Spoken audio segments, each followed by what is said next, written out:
Welcome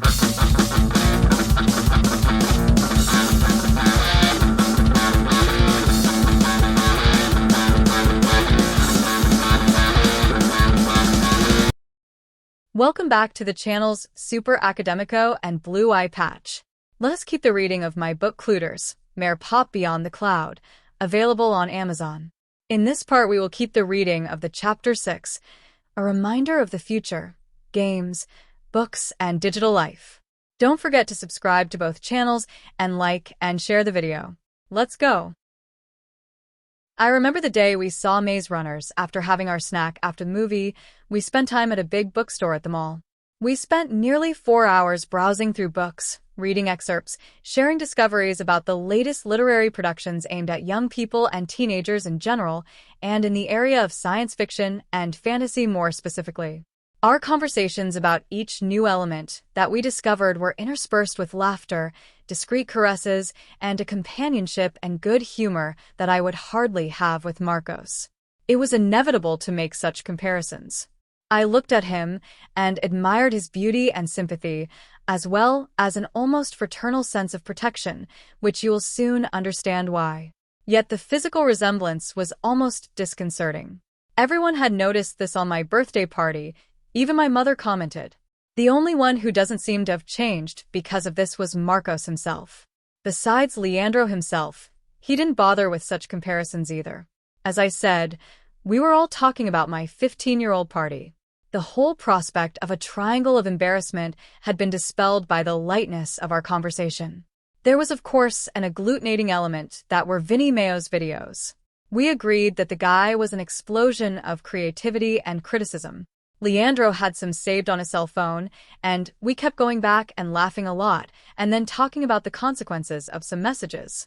One in particular, very relevant to our moment in the mall's bookstore, which talked about the anxiety of young people and adolescents of our time that wish to become celebrities.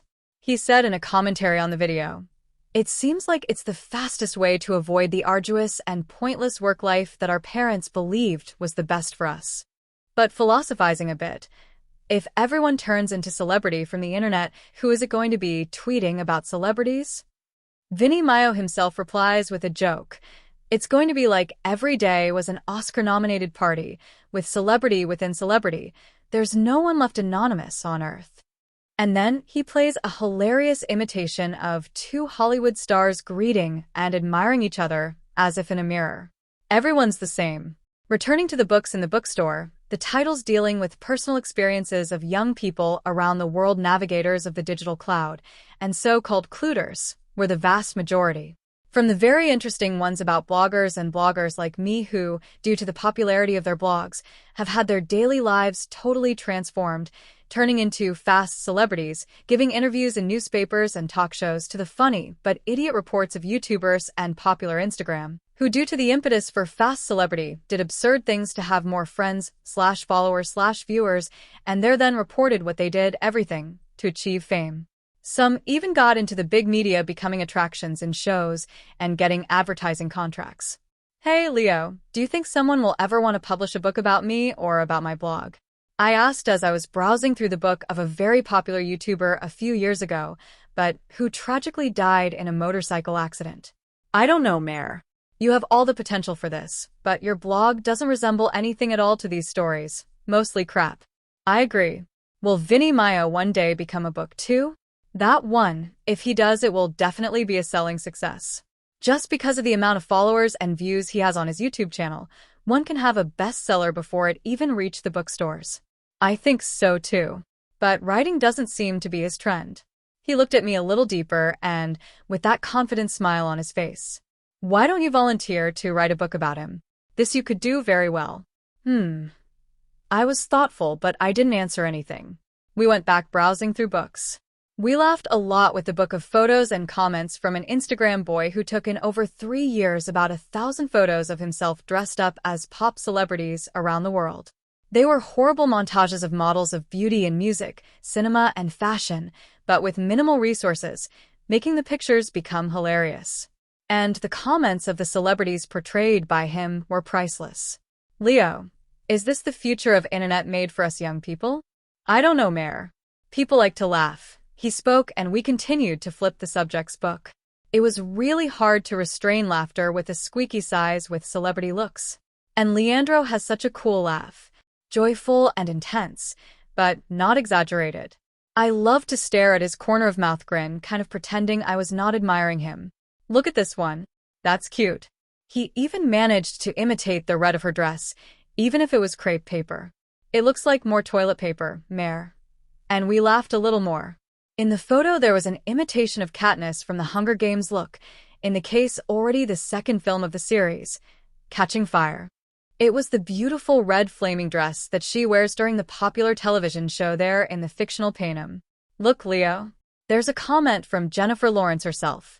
We read, "I want to see you imitate the look of Mystique." It was the name of her character in another famous movie franchise, the films from the comic book heroes, the X-Men.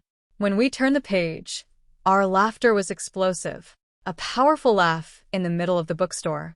He, the author of the pictures and the book, said above, in response to my friend Katniss' challenge, and there he was, big, fat, half-naked and all painted blue, with a horrible red wig. And just below the photo the response of the actress. With that I keep quiet, you're the guy. There was a curious dynamic between the internet's fast celebrity and the traditional movie celebrity. The young man on the internet needed to take advantage of the fame of the second to build his own through parody, criticism, or praise. In this case, the spoof parody of her look. However, I was beginning to notice that the movie star, or the music idol, or the fashion muse needs this precious feedback from the cloud. Social networks, blogs, vlogs, microblogs could both trigger and sink a career in these areas of much exposure and based on popularity. Even at that time, a symbiosis similar in the political world was beginning, or rather being affirmed, but only gained general prominence in times of election. I still did not vote, and I did not care much about the subject, but it was designed an inevitable process of dependence on anyone with regard to clueders. Note: one day, I know when, but not yet you, the men and women of power will have to ask permission from us, the clueders, to wield power.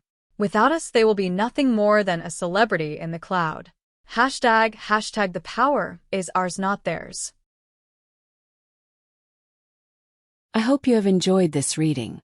Continuing to support the channels Super Academico and Blue Eye Patch. Subscribe, like and share the video. Bye-bye.